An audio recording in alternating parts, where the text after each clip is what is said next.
Did you know one of the most famous ISSL games ever didn't even take place in Irvington? It took place right here. That's right, we're at the back field of Ardsley High School. In 2012, the ISSL had 4 interleague games with a pickup softball club from Ardsley, 3 of which were road games here. While all of them were legendary battles, none were as legendary as the game that took place here in 2013, also known as the Ardsley Bowl. In this special edition of ISSL Library, we will tell you all about it and the events leading up to it. So sit back and enjoy the show. Here we go. All right, cue the intro.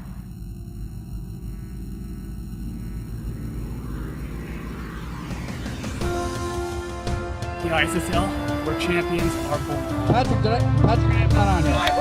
For the Aki Shimizu Memorial Pit. The ISSL is a brotherhood. The biggest game. That was the biggest game of your life. Guys, hurry out!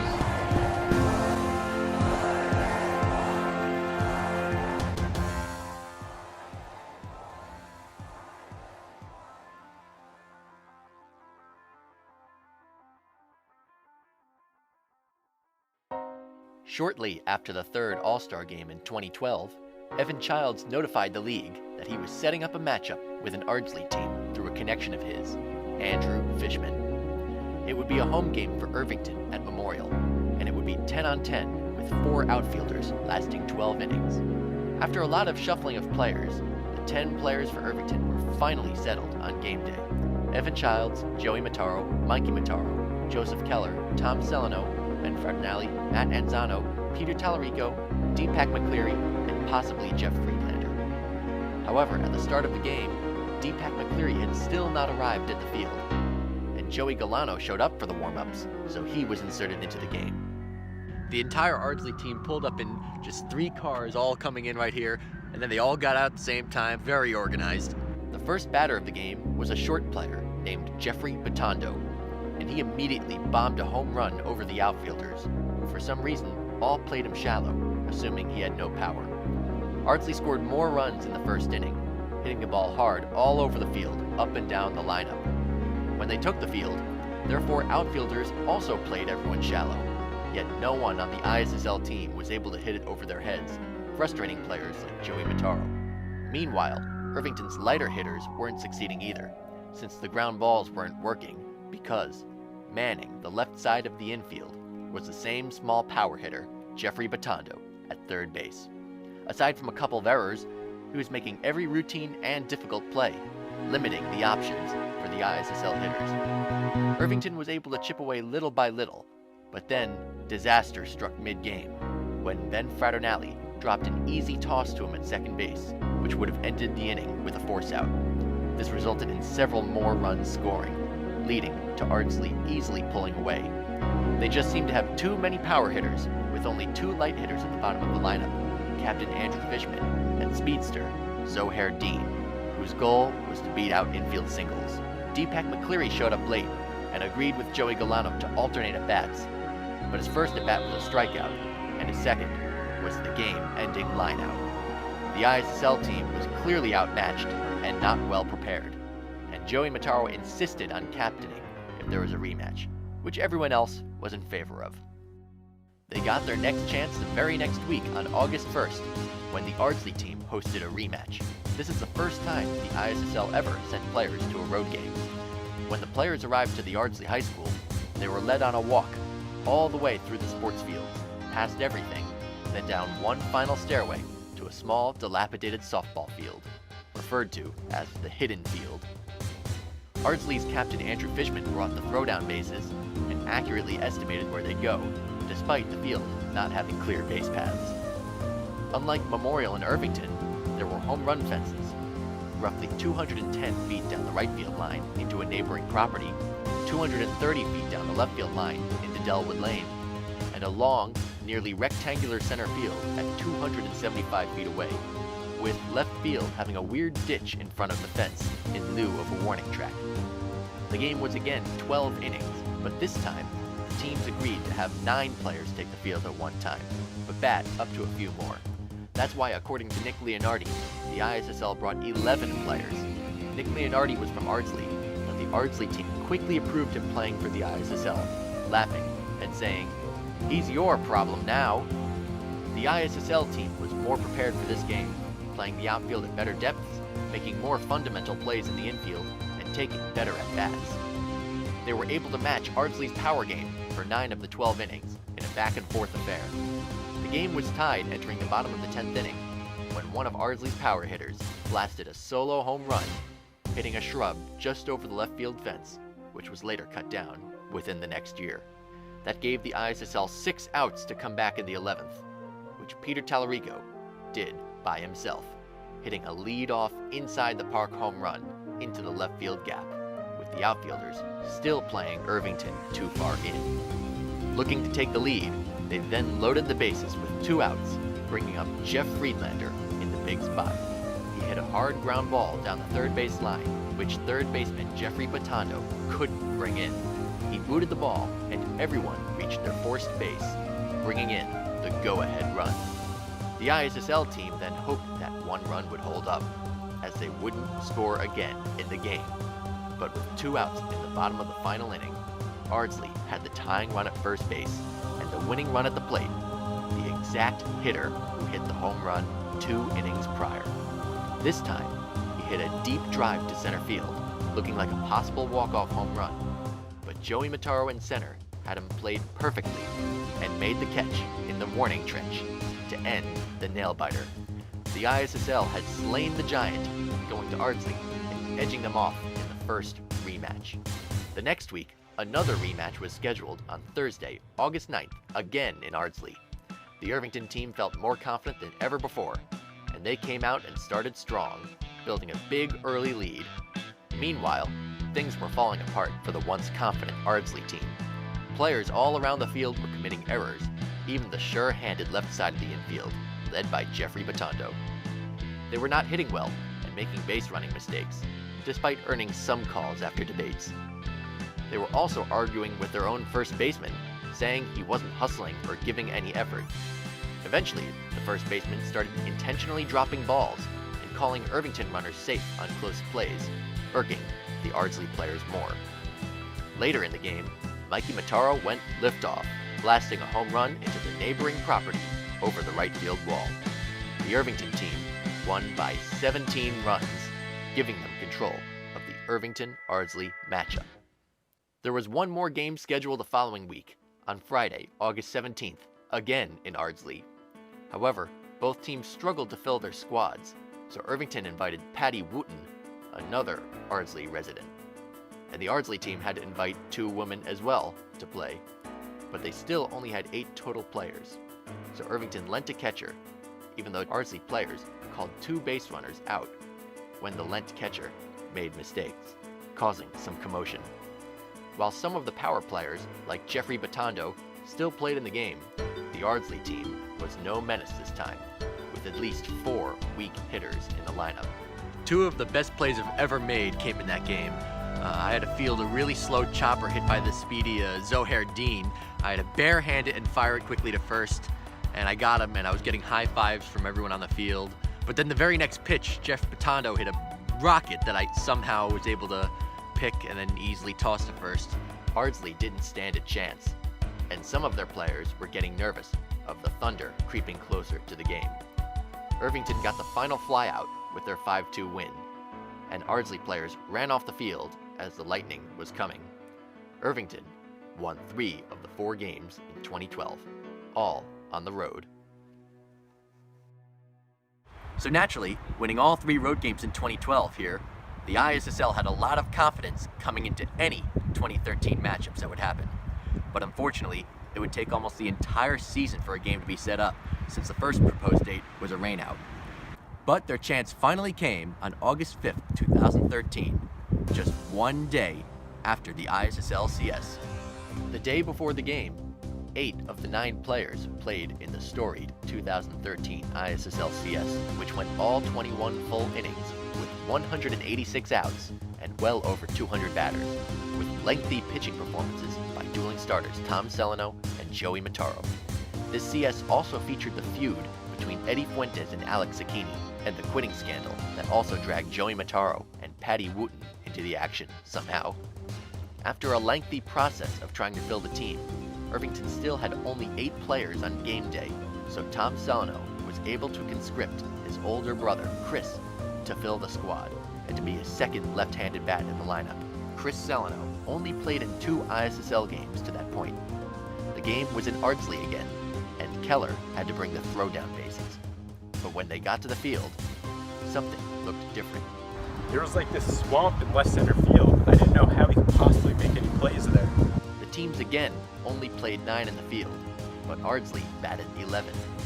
Due to a time conflict though, the Ardsley team could only commit to a 7 to 9 inning game, but soon opted for the regular 9 innings due to the pace of play early on.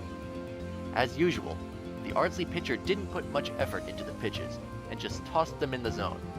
That was a far different strategy than that of the ISSL pitchers at the time, who usually tried to put some mustard into the pitches. Irvington, trying to seem fair, had Alex Akini as the starting pitcher, who is known for giving hitter-friendly pitches.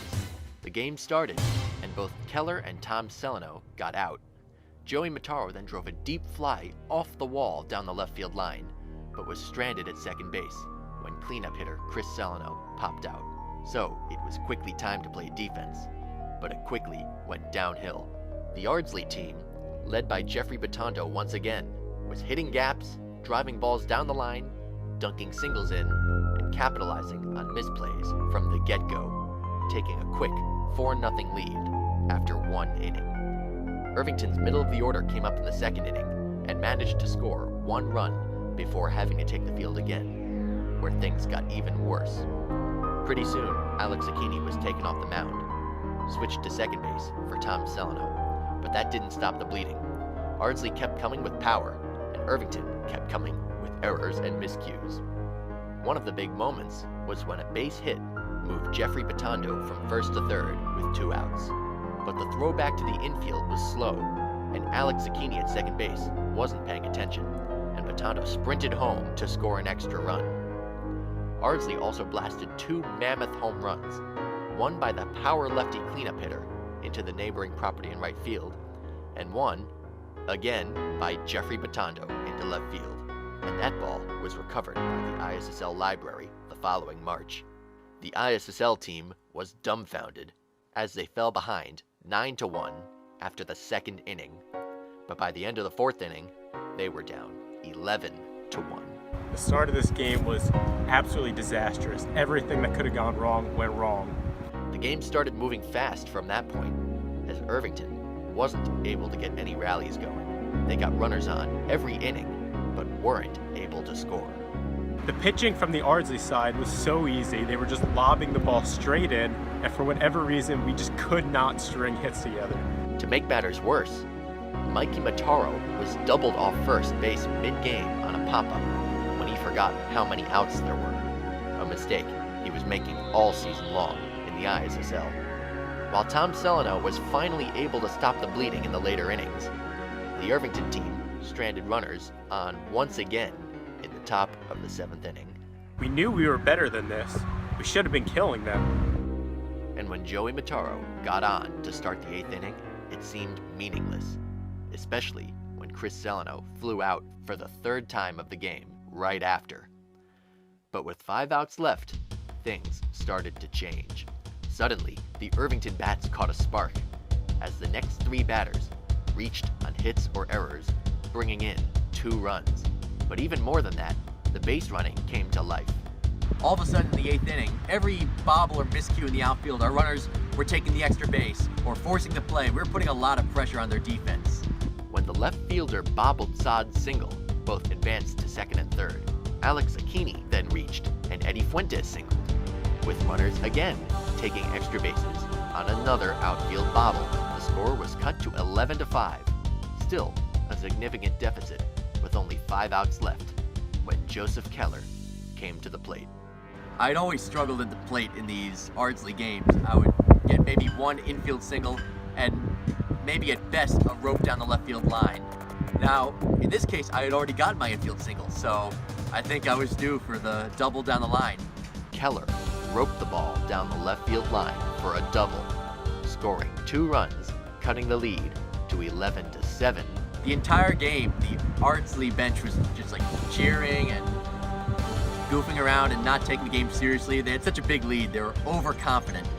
But when I reached second base, the second baseman, Zohair Dean, asked me what the score was, and when I confirmed it was 11-7, he started shouting, oh my God, it's 11-7, guys, let's go, and trying to get his team back into it. Tom Celano and Joey Mataro both reached, bringing in Keller and bringing the tying run to the plate. Ardsley's defense was helping a lot, making errors all over the field, but even the sure-handed left side of the infield was helping Irvington with misplays and bad throws. But up next, Chris Celano popped up for the second time in the inning, bringing up Evan Childs with 2 outs. Evan whacked the ball deep into center field. May have been one of the hardest swings I've ever taken, and it possibly could have been one of the furthest balls I've ever hit. The ball flew way over the head of the center fielder, who was still playing too shallow. The Irvington bench was ecstatic, waving in all the runners on base, but holding Evan to a triple, making the score 11-10, and bringing up Mikey Mataro with the tying run at third. Surprisingly, he hit a hard ground ball to second, which the not-so-sure-handed Zohair Dean grabbed and lollipopped over to first to end the inning. But the game had changed dramatically. I couldn't believe the stakes and we were able to get those runs. Now it was Ardsley's turn to score some runs in the bottom of the 8th. However, they went down 1-2-3 with easy flyouts. That set up one final opportunity for Irvington to close the gap in the 9th inning. It was up to Michael Saad to start the inning, and he singled, giving Irvington some momentum. Alex Zucchini then popped out to the infield. And then, almost a carbon copy of his at-bat the previous inning, Eddie Fuentes roped a single over shortstop into left field, which the left fielder bobbled, causing Saad and Fuentes to sprint for the extra base. Both reached second and third with 1 out for the top of the order with Joseph Keller. Keller took a mighty swing and drove a deep fly ball to center field. But this time, the center fielder was playing deep and was able to back up and make the catch for the second out of the inning. Michael Saad came home on the sac fly with a tying run with 2 outs in the 9th, erasing the 10-run deficit from just 1 inning prior. Tom Celano reached afterwards, but Joey Mataro failed to bring in the go-ahead run, and that brought the game to the bottom of the 9th, tied at 11. We just needed a chance. Considering where this game was going, that's all we could hope for, and now we had that chance. At this point, even if we gave up the walk-off run, we were still amazed that we got to this point. But we wanted to win this. We weren't done. Since the game had moved quickly, the Ardsley team had already agreed to extend to extra innings. But Irvington would have to survive the bottom of the 9th to get there, and the top of the order was up to bat. Joey Mataro decided to come in and pitch, thinking his fastballs could neutralize Ardsley's power hitters. Tom Celano moved to right field, and Chris Celano moved to center field. Up first was Jeffrey Batondo, looking to win it with 1 swing. After fouling a few pitches off, he blasted a ball deep down the left field line. Evan Childs ran after it, but within seconds, could only look up. I was looking up. I thought for sure that ball was going out, but it hit the top of the wall. The ball hit the very top of the wall, staying in the park, keeping the game alive. Childs picked up the ball in the ditch and fired it all the way to the infield. Jeffrey Batondo had already reached second base and was looking for more. Everyone on the Irvington team remembered he took an extra base earlier in the game. He wasn't fooling us again. I was ready for it. The throw came all the way in to Keller, who saw Batondo had rounded second base very far. I caught the ball and I immediately sprinted. I made a beeline from right towards second base. Despite Keller being double the distance back to the second base bag of Batondo, he made up the distance quickly, tagging him out with time to spare, clearing the bases and getting the first out of the inning. That was the play of the game. That saved us. My momentum took me into right field, and Tom Celano in right field immediately said, "Joe, that's incredible." And I was like, "Thanks," so I tossed him the ball. Up next, though, was another big power hitter, but the one notorious for not hustling. He made it pretty clear to his team that he would only try to hit a walk-off home run. He then promptly blasted another ball deep to left field, looking like it might happen, but lightning struck twice. It happened again. I couldn't believe it. The ball hit the very top of the wall again and stayed in play. Childs again fired the ball to the infield, and this time, the runner stayed at first base. He was again not hustling, and half apologized to his team, using the excuse, "I was trying to swag the walk-off." Meanwhile, the Irvington players were in shock that neither ball got over the fence, and that the game was still going. But it would get even more absurd a moment later. Joey Mataro had quickly had enough of pitching, and switched back with Tom Celano moving to right field. But Chris Celano stayed in center field. But then, off Tom's pitching, the number 3 hitter roped a ball into the left center field gap, past the swamp, looking like it would easily score the runner first. But center fielder Chris Celano hustled to cut the ball off and fired it back to the infield. The non-hustling runner at first base was chugging his way around the bases and was yelling the whole time, "I'm not scoring, I'm not scoring," pulling up to a stop at third base. Twice now, he cost the team from scoring the winning run in the inning. But now, Ardsley was set up with second and third and only 1 out, bringing up the power lefty cleanup hitter who consistently hit line drives and also had the home run earlier in the game.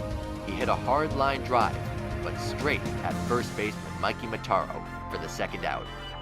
The next batter hit a lazy fly ball to center, which Chris Celano ran in and made the catch for, forcing extra innings in the most unbelievable manner. It was a miracle how we escaped that jam in the bottom of the ninth. Now it was Irvington's chance to strike quickly and score some 10th inning runs. But both Chris Celano and Evan Childs flew out to start the inning. That brought up Mikey Mataro with 2 outs and no one on. The Irvington team was hoping for another of his Ardsley home runs, so they wouldn't have to face another walk-off scenario in the bottom of the 10th. Mikey swung for the fences and hit a ball deep to right field, and right near the top of the fence, the ball hit the tree branches hanging over the fence and came back into play, immediately starting an argument as to whether it was a home run. Most of the Ardsley players quickly agreed that it was a home run. I hit a tree or something. I thought I hit it well. It was a home run. The home run was upheld, with only a few Ardsley players still disagreeing. This gave Irvington the shocking 12-11 lead. But the controversy would disappear a moment later, when Michael Sod drove the very next pitch over the left fielder's head for a double, which would have scored Mikey anyway. Ardsley's defense then fell apart, as both Alex Zucchini and Eddie Fuentes reached on misplays, scoring Sod and setting up runners at second and third for Joseph Keller, looking to break the game open. With the opportunity up for grabs, Keller hit a little chopper to third base, but it went right through Jeffrey Batondo's legs, scoring 2 more runs and breaking the game open, giving Irvington a 15-11 lead. They would score 1 more run to make it 16-11 before they had to take the field one last time to get the final 3 outs. Michael Sod requested to move from shortstop to center field, and Evan Childs took over at shortstop, where only 3 balls had been hit in the first 9 innings by Ardsley. Joey Mataro moved to left and Chris Celano to right, and Tom Celano would stay on the mound to try to close off the big win. The first batter flew out to Joey in left, and the second batter hit a weak fly to left center. Michael Sod tracked the ball down, but had to splash down in the swamp and stay on his soaked feet, but he did make the catch. This was surprisingly the only time that the swamp affected a play in the game. Ardsley was down to their final out, with the bottom of the order coming up soon. The Ardsley team was really dejected at this point, and I even overheard them talking, like, "Man, I can't believe we messed this game up. We just messed up the volleyball game the other day, and now this," and I almost broke out into laughter. And with 2 outs, the final batter hit a lazy fly ball the opposite way, and Chris Celano in right field made the easy catch, giving the ISSL team their most amazing win imaginable. The 9 Irvington players were ecstatic, immediately taking their triumphs to the ISSL Facebook page, and they were still in awe of just how it all happened.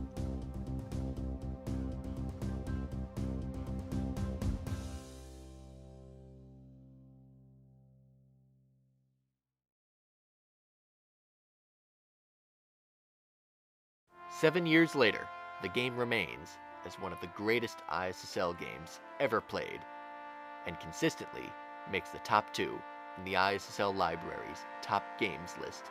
I remember right after the game, Evan gave me the last surviving game ball for making that one play, which I didn't even think I deserved.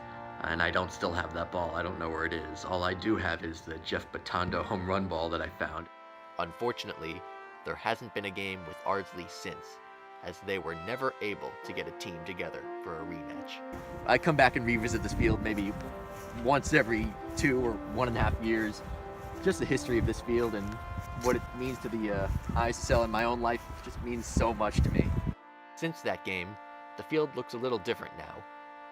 The swamp was taken away, the infield dirt was restored, and according to Google Maps, it looks like league games have been played here with a makeshift fence put up.